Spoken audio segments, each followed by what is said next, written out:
दोस्तों सभी को मेरा नमस्कार। मैं राजेश चौधरी आप सभी का स्वागत करता हूं अपने YouTube चैनल पर। तो अभी हमारे क्लास 12 का चौथा चैप्टर चल रहा है जिसका नाम है विद्युत धारिता। इसके हमारे 11 लेक्चर आ चुके हैं और इन 11 लेक्चरों में हमने बहुत सारे धारिता से संबंधित कॉन्सेप्ट सीखे और यानी बहुत ही डिटेल से हमने हर एक चीज को पढ़ा। तो आज का लेक्चर शुरू करते हैं इससे आगे। तो भाई आज का जो हमारा टॉपिक है बेसिकली वो है आपके संधारित्र की प्लेटों के मध्य ऊर्जा घनत्व। तो भाई आज हम बात करेंगे ऊर्जा घनत्व के बारे में। किसके बारे में? ऊर्जा घनत्व के बारे में बात करेंगे, यानी एनर्जी डेंसिटी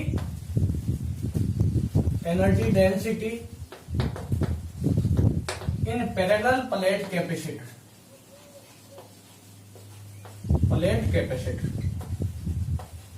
तो आज का हमारा ये जो लेक्चर है वो इसके बारे में भाई, और इसी के बारे में ज्यादा चर्चा करेंगे। एक आध टॉपिक है और भी इसके अंदर हम पढ़ेंगे। तो सबसे पहले हम बात करते हैं कि ऊर्जा घनत्व क्या चीज है। ये क्या चीज है ना, ऊर्जा घनत्व वास्तव में होता क्या है। तो ऊर्जा का घनत्व लिखा है, इसका मतलब ऊर्जा का घनत्व लेना है। जो हम अभी तक जो घनत्व हम पढ़ते हैं वो होता है वास्तव में द्रव्यमान घनत्व। यानी घनत्व का नाम लेते ही जो शब्द या जो फॉर्मूला आपके दिमाग में सबसे पहले आता है वो ये होगा। तो इसको कहते हैं आयतनीय द्रव्यमान घनत्व, है ना। इसको नॉर्मली हम घनत्व भी कहते हैं और कई बार द्रव्यमान घनत्व भी इसको कह देते हैं। तो अगर इस द्रव्यमान की जगह यहाँ पर ऊर्जा का उपयोग कर लिया जाए तो ये क्या बन जाएगा? ऊर्जा घनत्व, है ना। तो देखो ऊर्जा घनत्व भाई म्यू से लिखा जाता है। किससे लिखा जाता है? म्यू से। और इसका फॉर्मूला होता है ऊर्जा बटे आयतन, यानी प्रति एकांक आयतन में उपस्थित ऊर्जा को ही क्या कहते हैं हम? ऊर्जा घनत्व कहते हैं ना।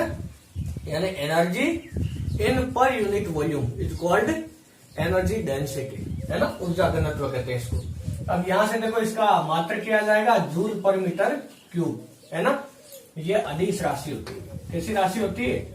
अदिश राशि होती है। इसके अलावा यहां से अगर हम इसकी विमा निकालना चाहें तो इसकी विमा हो जाएगी L1 L2 T-2 अपॉन हो जाएगा L3, है ना।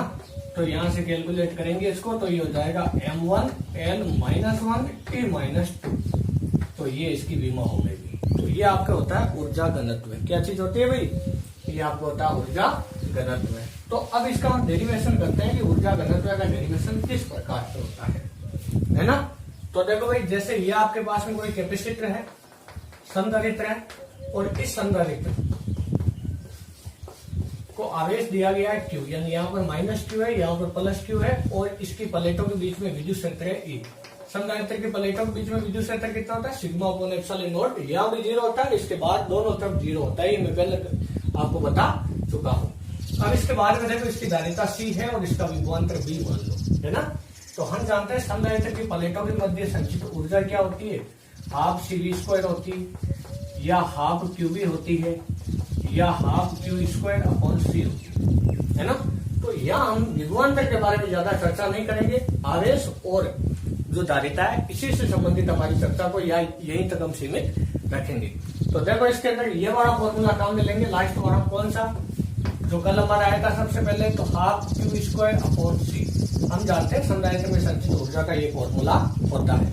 अब यहाँ से अगर आप ध्यान से देखो तो संधारित्र के प्लेटों के बीच में विद्युत क्षेत्र होता है sigma upon epsilon not. Sigma क्या है? पृष्ठ आवेश घनत्व, जो होता है आवेश बटे क्षेत्रफल। क्या होता है? आवेश बटे क्षेत्रफल। तो Q बराबर सिग्मा A होता है। तो E बराबर देखो यहाँ पर, या इसको ऐसे नहीं लिखने की बजाय सीधा सिग्मा का मान यहाँ पर लिख दो। तो ये हो जाएगा आपके Q बटा A एप्सिलॉन नॉट।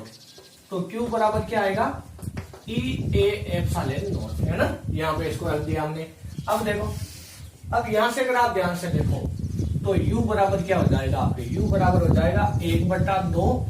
देखो Q² की जगह क्या हो जाएगा? E² A² एप्सिलॉन नॉट का स्क्वायर अपॉन C। हम जानते हैं समांतर प्लेट संधारित्र की धारिता कितनी होती है? एप्सिलॉन नॉट A/D, है ना। एक ऐसे एक है तो कट गया, तो U बराबर आया 1/2। एक एप्सिलॉन नॉट से एक एप्सिलॉन नॉट कट गया, 1/2 एप्सिलॉन नॉट E²। एक ए बच गया, बटा के बटा में तो डी ऊपर चला गया। इन दोनों को साथ लिख दो। अब क्षेत्रफल और दूरी, है ना। क्षेत्रफल तो प्लेट का ये जो डी दूरी है प्लेटों के बीच की दूरी है। तो ये जो सूत्र बनता है वो सूत्र बनता है संधारित्र के प्लेटों के बीच में जितनी भी जगह है यानी आयतन है उसका।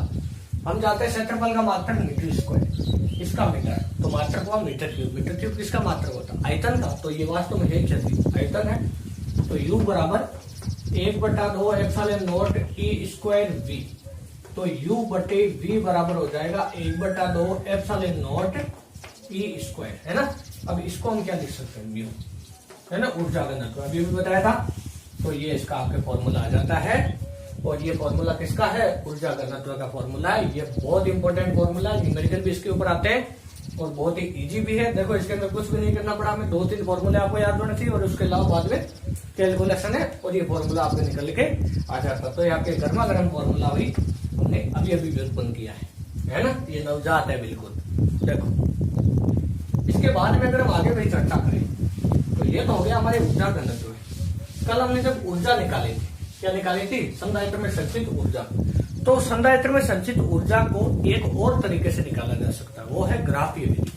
जैसे आपने सुना होगा कि हमने जब 11वीं क्लास के अंदर गति के समीकरण जब व्युत्पन्न कर रहे थे तो वहां पर आपने 2 विधियां देखी थी, तो कलन विधि, एक ग्राफीय विधि। बिल्कुल उसी टाइप से यहाँ पर हम ग्राफीय विधि की सहायता से भी क्या कर सकते हैं, वास्तव में संधारित्र में संचित ऊर्जा का फॉर्मूला निकाल सकते हैं। देखो कैसे, Q और V के बीच में ग्राफ कैसा आता है, Q और V के बीच में चैप्टर के शुरुआत में बताया था कि आवेश समानुपाती होता है विभव के, है ना। तो Q बराबर क्या होता है, CV। यहाँ पर ये विभवांतर है क्योंकि संधारित्र के प्लेटों के बीच में हमेशा क्या, जब संधारित्र की धारिता की बात करते हैं तो विभव की जगह विभवांतर का मिल है ना, जबकि दोनों चीजें एक ही है, बहुत ज्यादा फर्क नहीं है इनके अंदर।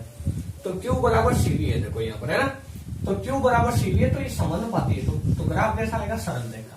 अगर मैं इसको यहाँ से मिला दूं और ये एंगल थीटा है ना, तो ये तो क्या होगा Q और ये क्या होगा V, है ना।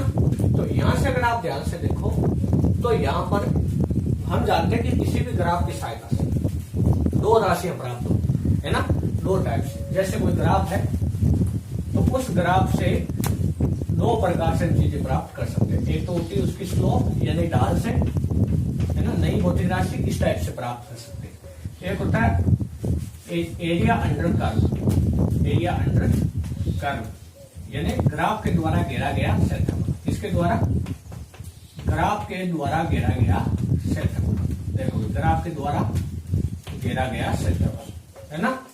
तो यहां पर अगर आप ध्यान से देखो इसको, तो यहां पर ग्राफ के द्वारा घेरा गया क्षेत्रफल और ढाल 2 प्रकार से नई भौतिक राशियों में प्राप्त होती है। जैसे याद करो जो आपका वीटी कर्व होता था, वीटी कर्व का मतलब वेग और समय के बीच में ग्राफ होता था। उस ग्राफ की ढाल से तो हमें क्या मिलता था, V/T से तो त्वरण, है ना। और इनके क्षेत्रफल से क्या मिलता था, हमें दूरी, है ना। इनके क्षेत्रफल से हमें क्या मिलता था, दूरी मिलता था। अगर ये चाल होता है ना, चाल और यानी वीटी कर्व है, तो बिल्कुल यही वाली कहानी यहाँ पर होगी। 11वीं क्लास में आपने इस चीज के बारे में पढ़ा होगा और अगर नहीं पढ़ा तो अभी मैंने बता दिया नॉर्मल जानकारी, है ना। कोई भी आपको ग्राफ मिले तो उस ग्राफ से आप नई भौतिक राशियां 2 टाइप से प्राप्त कर सकते हैं। तो ग्राफ की ढाल से, एक एरिया अंडर कर्व ग्राफ के द्वारा घेरा गया क्षेत्रफल से। तो इसकी जो ढाल है भाई वो क्या होती है, ढाल होती है tan थीटा, और tan थीटा बराबर होता है लंब बटा आधार। थीटा के सामने वाला लंब, ये आधार। Q/V क्या होता है, C। तो इस ग्राफ की ढाल से हमें क्या प्राप्त होती है, धारिता। क्या प्राप्त होती है, धारिता। लेकिन इससे हमें क्या प्राप्त होगा, इससे अगर आप ध्यान से देखो तो क्षेत्रफल में मैंने कहा था, या आप एक चीज याद रखना, कभी भी ग्राफ का क्षेत्रफल निकालते हो तो आपको आइडिया हो जाता है। ऐसे दोनों भौतिक राशि को गुणा कर दो, Q और V को गुणा कर दो, केवल आपको अंदाजा हो जाएगा ऐसे। अब QV किसका सूत्र होता है, हम जानते हैं V बराबर होता है W/Q। तो W बराबर QV, यानी QV यहाँ पर क्या है, वास्तव में कार्य है। क्या कार्य ऊर्जा के बराबर होता है। इसका मतलब अगर हमें इस ग्राफ से ऊर्जा निकालनी है तो क्या करना चाहिए, इस ग्राफ का क्षेत्रफल लेना चाहिए। क्या लेना चाहिए, क्षेत्रफल। तो देखो कैसे, है ना, ये आपके बेसिक जानकारी थी जिससे आपको क्या थोड़ा आइडिया हो जाता है कि हाँ हम ये करने वाले हैं। अब देखो यहां से आप किस टाइप से भाई निकाल सकते हो, आप कैसे निकालोगे, देखो। तो ये आपका एरिया अंडर कर्व है, ये पूरा, है ना। तो हम जानते हैं, इसको नाम दे दो O, A और B नाम दे दो। तो त्रिभुज OAB के B का क्षेत्रफल, इसका क्षेत्रफल कितना होगा भाई, एरिया कितना होगा इसका क्षेत्रफल हो जाएगा आपके, देखो अब एक चीज यहाँ पर और ध्यान रखना, हम जानते हैं कि डेल्टा ओ ए बी का क्षेत्रफल त्रिभुज का क्षेत्रफल है, और क्यूबी वक्र का जो क्षेत्रफल है वो क्या देता है, ऊर्जा। तो इसके क्षेत्रफल की जगह हम क्या लिखेंगे, ऊर्जा, है ना। या अगर इसको अभी क्षेत्रफल देना दो तो भी काम हो जाएगा। देखो क्षेत्रफल बराबर क्या हो जाएगा, 1/2 गुणा आधार इंटू ऊंचाई। ये किसका फॉर्मूला होता है, त्रिभुज के क्षेत्रफल का। अब ये क्षेत्रफल आपको ऊर्जा देता है, तो ऊर्जा U बराबर हो जाएगा 1/2 गुणा आधार कितना V, और ऊंचाई कितनी Q, है ना। तो U बराबर कितना हो जाएगा, हाफ QV। देखो वही फॉर्मूला यहाँ है ना। अब यहाँ से C बराबर क्या होता है, Q/V। तो Q बराबर हम CV रख देंगे, तो U बराबर हो जाएगा 1/2 CV², है ना। या हम क्या कर सकते हैं, V की जगह Q/C रख सकते हैं, तो U बराबर हो जाएगा 1/2 Q²/C। देखो तीनों के तीनों फॉर्मूले वापस निकल के आ गए। तो यह आपके संधारित्र के प्लेटों के मध्य संचित ऊर्जा का सूत्र निकालने का दूसरा तरीका है, ग्राफी विधि, है ना। अब इसके आगे देखो, अभी अगला टॉपिक आपके है कि समांतर प्लेट संधारित्र की प्रत्येक प्लेट पर बल। समांतर प्लेट संधारित्र की प्रत्येक प्लेट पर बल। देखो भाई, इसको आप कैसे ड्राइव करोगे, प्रत्येक प्लेट पर बल, है ना। देखो तो ये क्या बोल रहा है कि फोर्स ऑन ईच प्लेट, यानी प्रत्येक प्लेट पर बल ऑफ पैरेलल प्लेट कैपेसिटर, है ना। पैरेलल प्लेट कैपेसिटर की प्रत्येक प्लेट पर बल ज्ञात करना कि बल कितना लगता है। तो इसको भी आपको थोड़ा सा समझना होगा, कार्य का कॉन्सेप्ट लगेगा ये। देखो कैसे, एक मान लो आपके पास में संधारित्र है, ये धनावेशित प्लेट है, ये आपकी ऋणावेशित प्लेट है, बीच की दूरी आपके x है ना।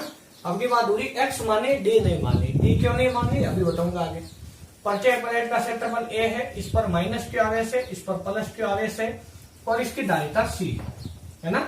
इसकी धारिता c है, प्लेटों के बीच का विभवांतर v है, और इसका ऊर्जा घनत्व है म्यू। कितना है भाई, म्यू। हम जानते हैं ऊर्जा घनत्व म्यू बराबर होता है U/V। क्या इतना होता है, U बटा क्या होता है, V। तो ऊर्जा U बराबर क्या हो जाएगा, μV हो जाएगा। क्या हो जाएगा, μV हो जाएगा। तो ऊर्जा U बराबर कितना हो जाएगा, ऊर्जा U बराबर देखो म्यू की जगह कितना रख सकते हैं, 1/2 ε0 E², और आयतन कितना होगा इसका, क्षेत्रफल गुणा कितना, यानी क्षेत्रफल गुणा प्लेटों के बीच की दूरी, यानी A गुणा x होगा। कैसा ही होगा। अब देखो ये आपके फॉर्मूला आ गया। अब आपको यहाँ पर ये ध्यान से देखना है। अब हम क्या करेंगे कि अब हम इस प्लेट को थोड़ा सा इधर लेकर जाएंगे, इस तरफ लेकर जाएंगे यहाँ पर। अगर आप ध्यान से देखो तो ये प्लस वाली प्लेट है, ये माइनस वाली प्लेट है। दोनों पर आवेश बराबर है, विपरीत प्रकृति है। दोनों प्लेटों ने एक दूसरे को अपनी तरफ खींच रखा है। क्या ऐसा नहीं है क्या, क्योंकि दोनों विपरीत प्रकृति से आवेशित। अब मैं अगर इस माइनस वाली प्लेट को दूर ले जाऊं, मान लो यहाँ ले गया हमें dx दूरी तक। कितनी दूरी तक, dx दूरी तक यहाँ ले गया, तो क्या प्लस वाली प्लेट इसको यहाँ जाने देगी, नहीं जाने देगी, है ना। आसानी से नहीं जाने देगी, जबरदस्ती ले जाना होगा। तो जब हम इसको यहाँ से यहाँ dx दूरी तक लेकर जाएंगे तो हमें कुछ कार्य करना पड़ेगा। क्यों, क्योंकि हम जबरदस्ती इसको लेकर जा रहे हैं, तो हमारी एनर्जी कम होगी, क्योंकि इन दोनों के बीच में क्या है, आकर्षण, है ना। तो यहाँ पर आकर्षण बल के विरुद्ध किया गया कार्य कितना होगा। मान लो इन दोनों प्लेटों के बीच में आकर्षण बल लग रहा था F, तो किया गया कार्य क्या होगा, dw बराबर F गुणा dx। कितना ही होगा, dw बराबर क्या होगा, F गुणा क्या होगा, dx, है ना। अब देखो जब मैं इसको यहाँ लेकर चला गया तो इसकी ऊर्जा में कितनी वृद्धि होगी। तो ऊर्जा बराबर अभी भी फॉर्मूला होता है ऊर्जा घनत्व गुणा आयतन। तो ऊर्जा में परिवर्तन कितना हुआ, यहाँ पर ऊर्जा में परिवर्तन को हम क्या लेंगे, du, है ना। ऊर्जा में परिवर्तन, यहाँ पर ऊर्जा ज्ञात नहीं कर रहे हैं, ऊर्जा में परिवर्तन ज्ञात कर रहे हैं। तो ऊर्जा में इसको अल्प दूरी तक किसका या, तो ऊर्जा में परिवर्तन भी इसमें अल्प होगा, तो du होगा। तो du बराबर म्यू dv लिख देंगे इसको, क्योंकि आयतन में भी थोड़ा सा परिवर्तन हुआ है, क्योंकि प्लेट को हमने थोड़ा सा खिसकाया। अब म्यू की जगह क्या लिख सकते हैं, 1/2 ε0 E², और इसकी जगह क्या लिख सकते हैं, क्षेत्रफल गुणा दूरी, यानी कितनी दूरी का आयतन है ये केवल ये वाला आयतन है, ये वाला, है ना। इस प्लेट को हमने अल्प खिसकाया, तो थोड़ा सा खिसकाने पर इसकी ऊर्जा में परिवर्तन भी थोड़ा होगा। ये ऊर्जा नहीं है भाई, इसका फॉर्मूला क्या होता है, du का। वास्तव में इसका फॉर्मूला होता है U2 - U1। क्या होता है, U2 - U1, है ना। ये बड़ा इसका फॉर्मूला होता है। इसको आप ऐसे ऐसे याद कर सकते हो। डी यू बराबर U two minus U one. पहले इसकी ऊर्जा यू थी, कितनी थी यू। बाद में इसकी ऊर्जा जब इसको प्लेट को थोड़ा सा खिसका दिया तो उसकी ऊर्जा थोड़ी सी बढ़ गई। क्यों? क्योंकि आयतन बढ़ेगा तो ऊर्जा बढ़ेगी, क्योंकि ज्यादा आयतन में ज्यादा ऊर्जा निहित होगी। तो u प्लस डी यू कर दिया। तो डी यू बराबर कितना होगा आपके u plus D you minus you. तो कितना आया डी यू, देखो है ना। ऊर्जा में परिवर्तन डेल्टा यू भी इसको हम लिख सकते हैं, ऐसे भी इसको हम लिख सकते हैं, है ना। इससे कोई फर्क नहीं पड़ेगा। तो ये डी यू क्या आपके ऊर्जा में अल्प परिवर्तन है ना। तो यहाँ पर इसकी ऊर्जा में अल्प परिवर्तन हुआ तो आयतन में क्या लेंगे A D x. A x नहीं लेंगे अब की बात, ए डी एक्स। अगर यहाँ पर हम दूरी डी ले लेते, एक्स की बजाय अगर हम दूरी डी ले लेते तो इसको अल्प लेना पर ये डी डी हो जाता है ना। और कई महानुभाव ऐसे हैं जो इसको फिर डी स्क्वायर कर देते है ना, और डेरिवेशन का नाश हो जाता है ना, जबकि ऐसा नहीं होना चाहिए। तो यहाँ पर हो जाएगा आपके ए डी एक्स, है ना। तो डी यू बराबर 1/2 epsilon not D square A D x. अब हम जानते हैं कि ये जितना कार्य करेंगे उतनी ही तो इसके अंदर ये ऊर्जा संचित होगी। भाई हम इसको दूर लेकर चले गए, जबरदस्ती लेकर गए तो इसमें स्थितिज ऊर्जा संचित हुई, वो स्थितिज ऊर्जा इसमें विद्युत क्षेत्र के रूप में उपस्थित हो जाएगी। तो ये जो कार्य किया उतनी ही तो ऊर्जा इस प्लेटों को मिली, है ना। यहाँ पर मिली इसको ऊर्जा, तो वो किसके बराबर होगी डी यू की। तो डी डब्ल्यू बराबर डी यू, है ना। तो यहाँ पर हो जाएगा एफ डी एक्स बराबर 1/2 epsilon naught E square A D x से डी एक्स तो चला गया। अब यहाँ पर देखो एप्सिलॉन नॉट ई ए है, यहाँ पर हमें इसको क्यू बनाना है। क्या बनाना है क्यू।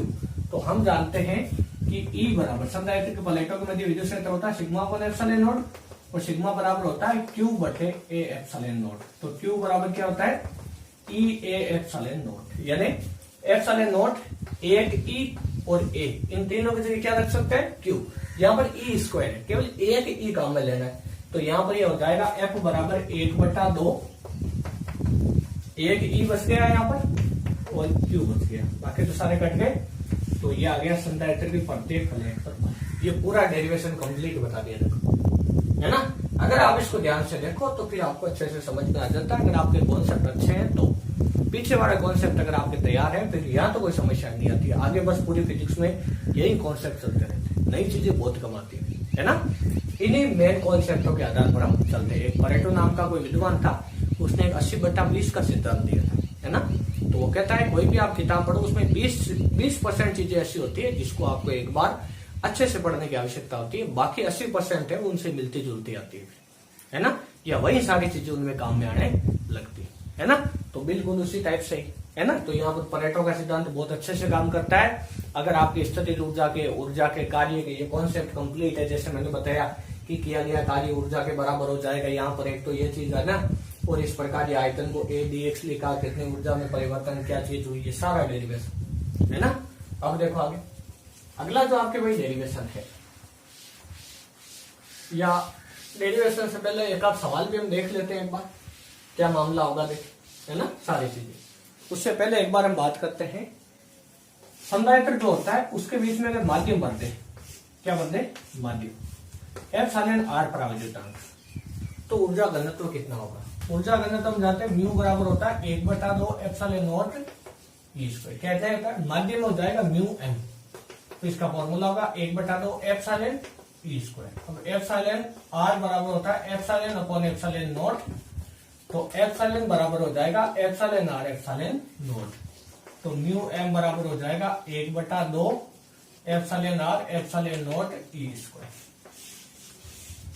देखो ये आपके जब माध्यम बड़ा हो तब ऊर्जा घनत्व का फॉर्मूला हो जाता है। अब इसके बाद में देखो अगला टॉपिक, देखो भाई अगला आपके जो क्वेश्चन है वो ये है कि एक संधारित्र है जिसकी धारिता है 12 पिकोफैरेड ले लो, 12 पिकोफैरेड है, और उसके ऊपर 50 वोल्ट की बैटरी जोड़ी है। भाई कितने वोल्ट की बैटरी जोड़ी है, 50 वोल्ट की बैटरी जोड़ी है। तो ये बोलता है कि इस संधारित्र के अंदर स्थिर विद्युत ऊर्जा की गणना करो कि स्थिर विद्युत ऊर्जा कितनी होगी इसमें, स्थिर विद्युत ऊर्जा, है ना। यानी ये क्या पूछ रहा है, संधारित्र में संचित ऊर्जा पूछ रहा है। अब यहाँ पर आपको यह देखना है कि फॉर्मूला कौन सा लगेगा, है ना। तो हमने ऊर्जा के 3 फॉर्मूले देखे, 1/2 CV square, 1/2 Q square upon या क्यू स्क्वायर अपॉन 2C, या 1/2 QB। क्या यही फॉर्मूला था। आवेश हमारे पास में नहीं है तो ये दोनों फॉर्मूले काम नहीं करेंगे, ये वाला फॉर्मूला देंगे, है ना। अब देखो तो U बराबर हो जाएगा 1/2 CV स्क्वायर, तो U बराबर 1/2, C की वैल्यू कितनी 12 पिको, यानी 12 गुणा 10⁻12 और वोल्टेज कितना 50। U बराबर 1 मिनट में, यहाँ पर पिको का मतलब कितना होता है, नैनो का मतलब 10⁻2, पिको का मतलब 10⁻12, माइक्रो का मतलब 10⁻6, है ना, हमेशा याद रखना है। तो कितना हो जाएगा ये हो गया 6, है ना। तो ये हो जाएगा आपके 6 × 5 कितना होता है, या 30 होता है क्या, तो ये हो जाएगा 300 × 10⁻12, है ना।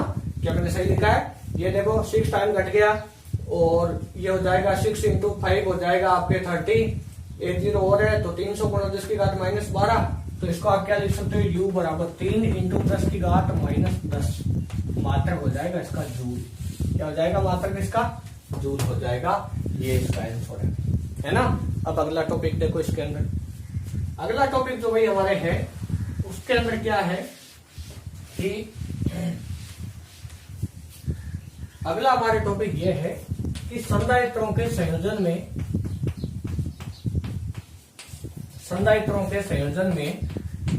संचित ऊर्जा, संधारित्रों के संयोजन में संचित ऊर्जा भी ये क्या चीज है, यानी अब की बार हमें ऊर्जा तो निकालनी है, लेकिन अगर हम संधारित्रों का संयोजन कर दें, मान लो बहुत सारे संधारित्रों को हमने ऐसे जोड़ दिया और इसकी ऊर्जा U1 है, इसकी ऊर्जा U2 है, इसकी ऊर्जा U3 है, तो कुल ऊर्जा कितनी होगी। क्या धारिता की तरह इसमें कोई इस टाइप का कोई फॉर्मूला लगेगा, है ना, जैसा धारिता में लगता है, या किसी अलग तरीके से जुड़ेगी, यानी हम इसमें टोटल ऊर्जा कैसे निकालेंगे, अगर प्रत्येक संधारित्र की ऊर्जा U1 U2 U3 हो, ये हम कैसे निकाल सकते हैं। तो ये निकालने के लिए क्या करेंगे, देखो निकाल के देखते हैं। देखिए सबसे पहले बात करेंगे श्रेणी क्रम। तो श्रेणी क्रम में संचित ऊर्जा, इसमें भाई श्रेणी क्रम में संचित ऊर्जा, है ना। अब देखो श्रेणी क्रम में संचित ऊर्जा निकालने के लिए हम क्या करते हैं कि ये होता है श्रेणी क्रम, और श्रेणी क्रम में एक चीज हमने पढ़ी अच्छे से, वो क्या है, मान लो यहाँ पर n संधारित्र है ना, ऐसा मान लेना, यहाँ पर n संधारित्र है ना, C1 C2 Cn है, यहाँ n संधारित्र जोड़ दिए, तो इसकी जो तुल्य धारिता होती है उसका फॉर्मूला हमें पता है। अब श्रेणी क्रम जो श्रेणी क्रम संयोजन होता है उसमें ध्यान रखने वाली बात यह होती है कि श्रेणी क्रम संयोजन में प्रत्येक संधारित्र के प्लेटों के मध्य विभवांतर अलग अलग होता है, लेकिन आवेश समान होता है। लेकिन क्या समान होता है, आवेश इसके अंदर समान होता है, यानी इस पे आवेश Q होगा तो इस पर भी Q, इस पर भी Q, सब पर आवेश बराबर, लेकिन विभवांतर अलग अलग। ये कॉन्सेप्ट आपको याद रखना है, मैंने बताया था, बहुत इंपॉर्टेंट है। तो भी इसका फॉर्मूला क्या होता है, 1/C1 + 1/C2 + 1/Cn, क्या ऐसा ही होता है। अब हम जानते हैं जो ऊर्जा का जो सूत्र है वो क्या होता है, 1/2 Q²/C। V वाला क्यों नहीं लगाया, क्योंकि विभवांतर अलग अलग है, केवल आवेश वाला क्यों लिया। वैसे 3 सूत्र होते हैं, 1/2 QV और 1/2 CV²। ये वाले फॉर्मूले काम नहीं आएंगे क्योंकि इसमें विभवांतर आ रहा है, और इसमें प्रत्येक प्लेट पर विभवांतर अलग अलग होता है, आवेश समान होता है। तो जिसमें आवेश समान है तो वो वाला फॉर्मूला, जिसमें आवेश और धारिता दो ही चीज आ रही है, वो वाला फॉर्मूला काम में लेंगे। तो कौन सा फॉर्मूला काम में लेंगे, केवल ये वाला फॉर्मूला काम में, है ना। तो यहाँ पर अगर हम इस एनर्जी को U टोटल माने, T का मतलब क्या, टोटल एनर्जी, तो 1/2 तो टोटल आवेश Q ही है, प्रत्येक प्लेट में Q, टोटल आवेश में कितना है इस परिपथ में Q, लेकिन धारिता यहाँ पर क्या होगी, Ceq, है ना, क्योंकि तुल्य धारिता क्या होगी यहाँ पर, Ceq इसके बराबर होगी। क्या मैंने सही लिखा है। अब इस फॉर्मूले को ध्यान रखते हुए हमें यहाँ पर अगर ये फॉर्मूला बनाना है, पूरे समीकरण को, इस वाले समीकरण को किससे गुणा करना पड़ेगा, Q² से। किससे गुणा करना पड़ेगा, Q²/2 से। देखो देखे फिर कैसे, यहाँ पर इसको गुणा कर दें Q²/2 Ceq, और यहाँ पर हो जाएगा ये Q²/2 C1 प्लस यहाँ पर हो जाएगा Q²/2 C2 प्लस ये हो जाएगा आपके Q²/2 Cn, है ना, C1 C2 Cn। अब ये जो ऊर्जा है, हम जानते हैं संधारित्र में संचित ऊर्जा का फॉर्मूला है, ये पहले संधारित्र में संचित ऊर्जा है, तो U1 + U2 और प्लस हो जाएगा UN, और इसको क्या लिख सकते हैं, U टोटल। अब ये भी बताया था। तो इसका मतलब है कि जब संधारित्र श्रेणी क्रम में जुड़े होते हैं तो उनमें अगर प्रत्येक में U1 U2 इस प्रकार एनर्जी है तो सारी एनर्जी को डायरेक्टली जोड़ देते हैं। कोई फॉर्मूला नहीं लगता है कि 1-2 संधारित्र है, इसमें मान लो 10 जूल थी, इसमें 15 जूल थी, तो टोटल एनर्जी 25 जूल हो जाती है डायरेक्टली, है ना। इस टाइप का कोई भी नया फॉर्मूला इसके अंदर निकल के नहीं आता, ऊर्जा को सीधे सीधे जोड़ देते हैं। अब एक बाकी रहा समांतर क्रम। तो समांतर क्रम में हमें यह देखना है कि उसमें भी क्या बिल्कुल ऐसा ही होता है ना, या कुछ उसमें अलग मामला है, ये हमें इसके अंदर चेक करना है। तो देखो देखिए कैसे चेक करेंगे। अगर आप भाई ध्यान से देखो तो समांतर क्रम के अंदर एक चीज सेम होती है, विभवांतर, लेकिन समांतर क्रम के अंदर आवेश अलग अलग होता है। सब में आवेश क्या होता है, अलग अलग होता है। ये आपका N1, ये 2, ये 1, और यहां से किसी बैटरी को जोड़ सकते हैं, बंदा रहना दो, है ना। तो हम जानते हैं कि इसकी तुल्य धारिता होती है C1 प्लस C2 और प्लस Cn। क्या ऐसा ही होता है। ऊर्जा का कौन सा फॉर्मूला लगेगा, जिसमें धारिता और विभवांतर आता हो, तो हाफ CV², क्योंकि आवेश इसके अंदर समान नहीं होता है, प्रत्येक में आवेश अलग अलग है, लेकिन प्रत्येक के सिरों पर विभवांतर सेम होता है। तो अगर हम यहाँ पर इसको टोटल एनर्जी माने तो टोटल विभवांतर किसके बराबर होगा, बैटरी के विभवांतर के बराबर। और बैटरी का जो विभवांतर होगा प्रत्येक संधारित्र पर उतना ही विभवांतर होगा। जैसे 12 वोल्ट की बैटरी है तो प्रत्येक के सिरों पर कितना कितना विभवांतर उत्पन्न होगा, 12 वोल्ट। ये पीछे बता चुका हूं मैं। तो यहाँ पर ये भी जो है वो टोटल विभवांतर है, वो इसके जैसे आवेश बराबर था ना टोटल, प्रत्येक पर भी क्यू टोटल भी क्यू, इसी प्रकार प्रत्येक संधारित्र पर विभवांतर भी और टोटल भी। लेकिन धारिता टोटल करेंगे क्या हो जाएगा, CEQ हो जाएगा। इसका मतलब हमें इसको गुणा किससे करना है, आपकी बार V²/2 से। किससे गुणा करना है, V²/2 से। तो CEQ V²/2 बराबर C1 V²/2 plus C2 V²/2 और प्लस ये हो जाएगा डॉट डॉट, ये हो जाएगा CN V²/2। अगर आप इसको ध्यान से देखो तो ये क्या है, टोटल ऊर्जा है ना, CV² 1/2 CV²। तो टोटल ऊर्जा 1 प्लस U2 और ये प्लस UN। तो कुल ऊर्जा समांतर प्लेट संधारित्र वाला जो संयोजन है, इसमें भी कुल ऊर्जा अगर निकालनी हो तो सारी ऊर्जाओं को डायरेक्टली हम जोड़ देते हैं। कोई भी इसके अंदर फॉर्मूला और या किसी प्रकार का अलग फॉर्मूला इसमें निकल के नहीं आता है ना भाई। अब देखो ये टॉपिक भी आपके कंप्लीट हो गया। तो आज हमने भाई 2-3 टॉपिक पढ़ लिए इसके, तो आज के लिए इतना ही बहुत है। आज के टॉपिक में डेरिवेशन थे, तो आप इनको अच्छे से तैयार कर लेना अपने कॉपी के अंदर इसको, या जैसे जैसे साथ साथ आप वीडियो देखते हो वैसे वैसे आप इसको रफ कॉपी में नोट करते जाओ। उसके बाद में एक बार बिना देखे मिलाओ और फिर अपने नोट्स बना लो, है ना।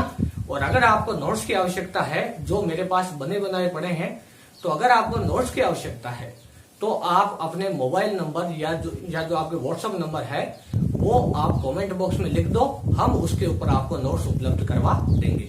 कई विद्यार्थियों ने पहले भी हमसे इस प्रकार के नोट्स मांगे थे, तो हमने उनको प्रोवाइड करवाए हैं भी, है ना। तो आपके अगर कोई भी किसी प्रकार की और किसी टॉपिक में दिक्कत आती है, न्यूमेरिकल में दिक्कत आती है ना, तो आप कमेंट बॉक्स के अंदर लिख दिया करो, हम उसका 100% सोल्यूशन आपको देंगे, पक्का देंगे, है ना, बिल्कुल जरूर देंगे। ऐसा नहीं कहते यार सोल्यूशन वापस बाद में वीडियो के अंदर करवा ही नहीं रहे, है ना। तो जिन विद्यार्थियों ने ऑलरेडी सवाल पूछे हैं उनको हमने उस सवाल का जवाब दिया है ना। इस वीडियो में नहीं तो किसी अगले वीडियो में कवर करवा दूंगा, लेकिन कहूंगा जरूर कि इसमें मैंने करवाया हो, है ना। और हमारे चैनल से जुड़े रहने के लिए आप सभी का दिल से धन्यवाद।